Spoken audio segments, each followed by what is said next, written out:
एक ऐसा देश जहां के लोग गाड़ियों से ज्यादा साइकिल चलाना पसंद करते हैं।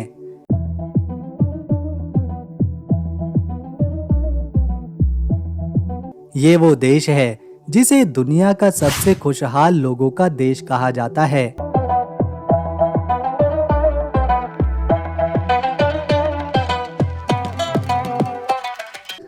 यहाँ पुरुषों से ज्यादा महिलाओं की संख्या है। वैसे तो ये देश प्राकृतिक रूप से बहुत ही सुंदर है, लेकिन यहाँ की संस्कृति जब आप सुनेंगे तो आप चौंक जाएंगे। ये वही देश है जिसने सबसे पहले अश्लील फिल्मों को कानूनी रूप से मान्यता दी थी। इतना ही नहीं, साल 2000 की शुरुआत में तो यहाँ रात में टीवी पर इस तरह की फिल्में प्रसारित करी जाने लगी थीं। ये वो देश है जहाँ एक महिला अपने जीवन में 2 या उससे ज्यादा शादियां करती हैं। यहाँ पर लड़के लड़के और लड़की लड़की आपस में शादी करते हैं और इसे स्वीकार किया जाता है। ये वो देश है जहाँ के लोग इतने पढ़े लिखे हैं कि वो अब तक 13 बार नोबेल प्राइज जीत चुके हैं। यहाँ की सड़कों पर कूड़ा ढूंढने से भी नहीं मिलता। हर 10 में से 5 जोड़ों की शादियां टूट जाती हैं। ये है डेनमार्क।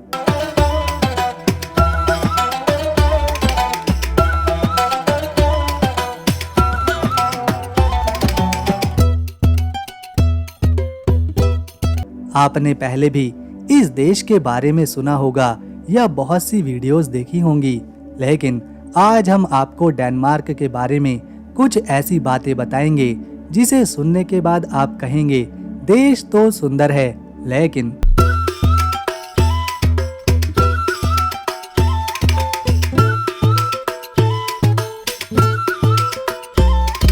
साथ में जानेंगे यहाँ का इतिहास और कुछ बेहद ही सुंदर घूमने लायक जगहों को। लेकिन अगर आपका वीडियो को एक लाइक और चैनल को सब्सक्राइब मिल जाए तो हमारी मेहनत सफल रहेगी। डेनमार्क उत्तरी यूरोप का एक छोटा सा देश है जो 400 से भी ज्यादा छोटे बड़े आइलैंड्स को मिलाकर बना है। इसका लैंड एरिया केवल 43,094 स्क्वायर किलोमीटर में फैला हुआ है और एरिया के लिहाज से ये 130वें नंबर पर आता है। यहाँ के लोग बहुत ही खुश रहते हैं। डेनमार्क की आबादी की बात करें तो यहाँ 60 लाख ही लोग रहते हैं। यहाँ के 71% लोग ईसाई धर्म को मानते हैं, जबकि 4% में मुस्लिम हैं, 5% में हिंदू, बौद्ध और यहूदी रहते हैं। इसके अलावा देश की 20% आबादी ऐसी है जो किसी भी धर्म को नहीं मानती, यानी कि वो नास्तिक हैं। यहाँ पैसे के रूप में डेनिश क्रोन इस्तेमाल किया जाता है और एक डेनिश क्रोन हमारे देश भारत के लगभग 13 रुपए के बराबर है। डेनमार्क दुनिया का पहला देश था जिसने 1969 में अश्लील फिल्मों को कानूनी रूप से मान्यता दी थी और इसी वजह से 1969 से लेकर 1984 के बीच इस देश को इस चीज के लिए केंद्र माना गया। साल 2000 की शुरुआत में तो यहाँ टीवी पर रात में इस तरह की फिल्में भी दिखाई जाती थी। हालांकि बच्चों को इनसे दूर रखने को कहा गया और केवल 15 साल की उम्र से ज्यादा के लोग ही इसे देख सकते थे। डेनमार्क एक ऐसा देश है जिसने सबसे पहली बार समलैंगिकता को मान्यता दी, जिसमें यहाँ एक ही जेंडर के लोग आपस में शादी कर लेते हैं। 1814 में डेनमार्क ने लड़के और लड़कियों दोनों के लिए प्राथमिक शिक्षा को अनिवार्य किया। उससे पहले केवल लड़के ही स्कूल पढ़ने जाया करते थे, लेकिन 1814 के बाद यहाँ के स्कूलों में लड़का और लड़की दोनों पढ़ने लगे। इतना ही नहीं, 1970 आते आते स्कूलों में यौन शिक्षा देना भी अनिवार्य किया गया। यहाँ ऐसे कई समुद्री किनारे हैं जहाँ बिना कपड़ों के घूमना भी एक नॉर्मल बात है। इसीलिए जब कोई विदेशी पुरुष या महिला डेनमार्क के बीचेस की सैर करने पहली बार निकलता है तो वो बिना कपड़ों के लोगों को समंदर किनारे लेटा देख, उन्हें घूमता देख अक्सर चौंक जाता है। लेकिन वहाँ के लोगों को इससे कोई फर्क नहीं पड़ता। अभी बात खत्म नहीं होती। डेनमार्क में इस तरह की संस्कृति काफी बढ़ चुकी है, जिसमें 15 साल से पहले ही संबंध बना लिए जाते हैं। और तो और यहाँ बहुत से पुरुषों के और बहुत सी महिलाओं के एक से ज्यादा पार्टनर भी होते हैं। रिपोर्ट्स बताती हैं कि डेनमार्क में तलाक सबसे ज्यादा होते हैं। यहाँ अगर किसी दो जोड़ों ने एक साथ शादी करी तो उनमें से एक का तलाक होना तय है। इसी वजह से पूरे जीवन में यहाँ की महिलाएं और पुरुष 3 से 4 बार शादियां करते हैं और इसकी भी कोई गारंटी नहीं कि आखिरी शादी चलेगी या नहीं। इसके अलावा यहाँ के लोग 33 से 34 साल के होने के बाद ही शादी के बारे में सोचते हैं। आपको जानकर हैरानी होगी कि विश्व खुशहाली रिपोर्ट 2025 के मुताबिक डेनमार्क दुनिया का दूसरा सबसे खुशहाल देश है। पहले नंबर पर फिनलैंड आता है। इसकी खुशहाली का कारण है सामाजिक समानता, मुफ्त शिक्षा और स्वास्थ्य सेवाएं और लोगों का एक दूसरे पर भरोसा। हालांकि डेनमार्क में लोगों को टैक्स ज्यादा देना पड़ता है, लेकिन बदले में उन्हें सारी सुविधाएं मुफ्त मिलती हैं, जिससे वो टेंशन फ्री रहते हैं। ट्रांसपोर्ट से लेकर इलाज, पढ़ाई से लेकर बुढ़ापे में अच्छी पेंशन, सब कुछ टाइम पर मिलता है। डेनमार्क के लोग 7 दिन में केवल 37 घंटे काम करते हैं, यानी एक दिन में लगभग 5.5 घंटे, फिर चाहे इसमें कोई ऑफिस का काम हो या फिर मजदूरी का। आइए अब जानते हैं डेनमार्क का इतिहास, जिसे जानने के लिए हमें सबसे पहले इसकी राजधानी को देखना होगा, जो है कोपेनहेगन। लिखित रूप में इस शहर को 12वीं शताब्दी में बसाया गया था। बिशप एप्सलॉन ने 1167 में कोपेनहेगन को एक महत्वपूर्ण बंदरगाह के रूप में विकसित किया था। उन्होंने हवंसबर्ग किले का निर्माण करवाया, जो शहर का आधार बना। कोपेनहेगन का नाम डैनिश शब्द कोपमेहन से आया है, जिसका मतलब है व्यापारियों का बंदरगाह। ये शहर शुरू से ही व्यापार का केंद्र रहा है। समय के साथ कोपेनहेगन पर कई शासकों ने राज किया।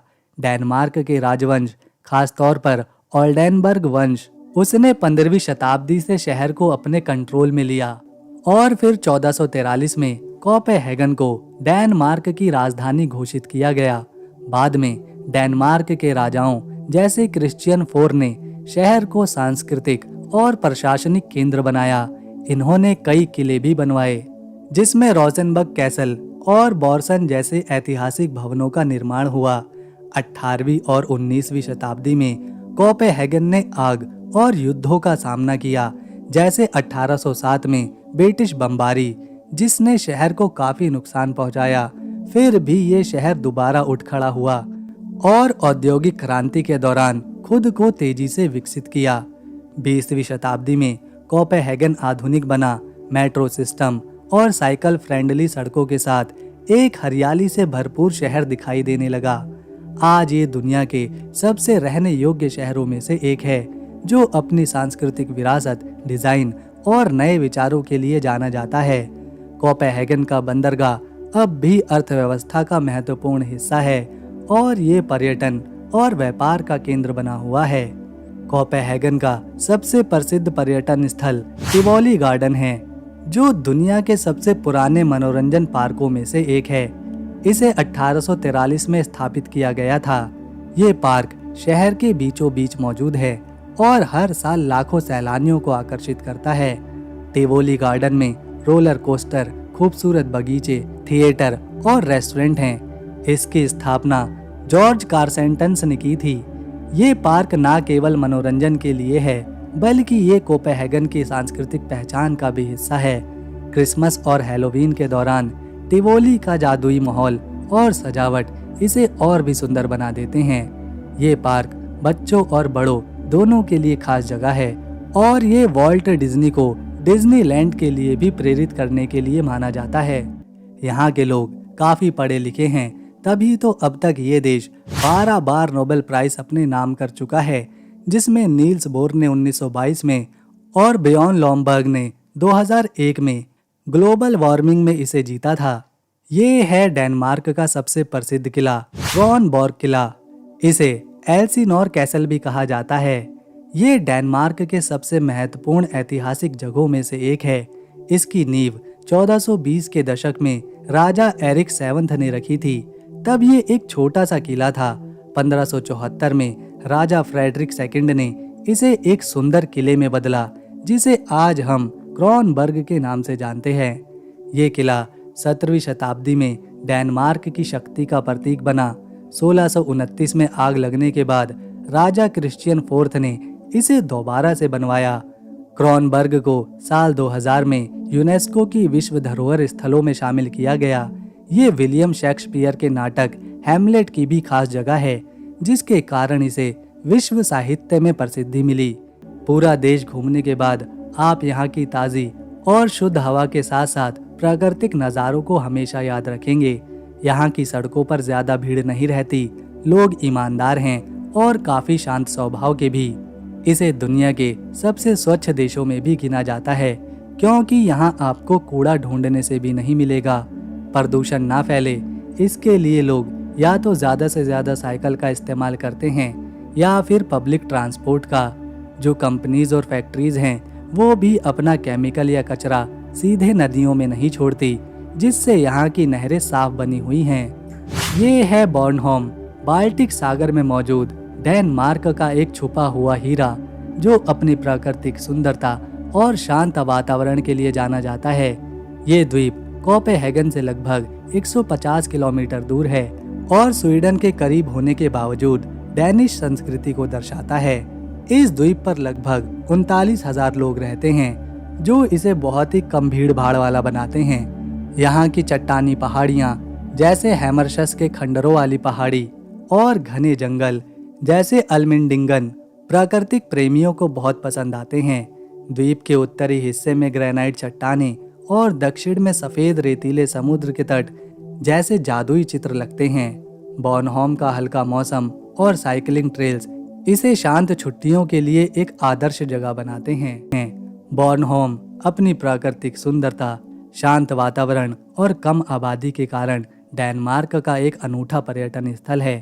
तो दोस्तों, अगर आपको हमारी ये वीडियो, मेहनत और इन्फॉर्मेशन अच्छी लगी तो इसे एक लाइक दें, शेयर करें और चैनल को सब्सक्राइब कर बेल आइकन ज़रूर दबाएं, ताकि आने वाली नई वीडियो मिस ना हो। हम मिलेंगे नेक्स्ट वीडियो में, तब तक के लिए नमस्कार, अपना ख्याल रखें। ये है न्यूहाउन, जो डेनमार्क की राजधानी कोपेनहेगन के सबसे दिलचस्प और खूबसूरत इलाकों में से एक है। न्यूहाउन का मतलब होता है नया बंदरगाह। ये जगह करीब 350 साल पुरानी है। इसे सन 1673 में बनाया गया था, ताकि माल ढोने वाले जहाज सीधे शहर के अंदर आ सकें। आज भले ही ये एक पर्यटन स्थल बन चुका हो, लेकिन कभी यहाँ नाविकों की आवाजें, जहाज़ों की हलचल और व्यापार की गहमा गहमी रहती थी।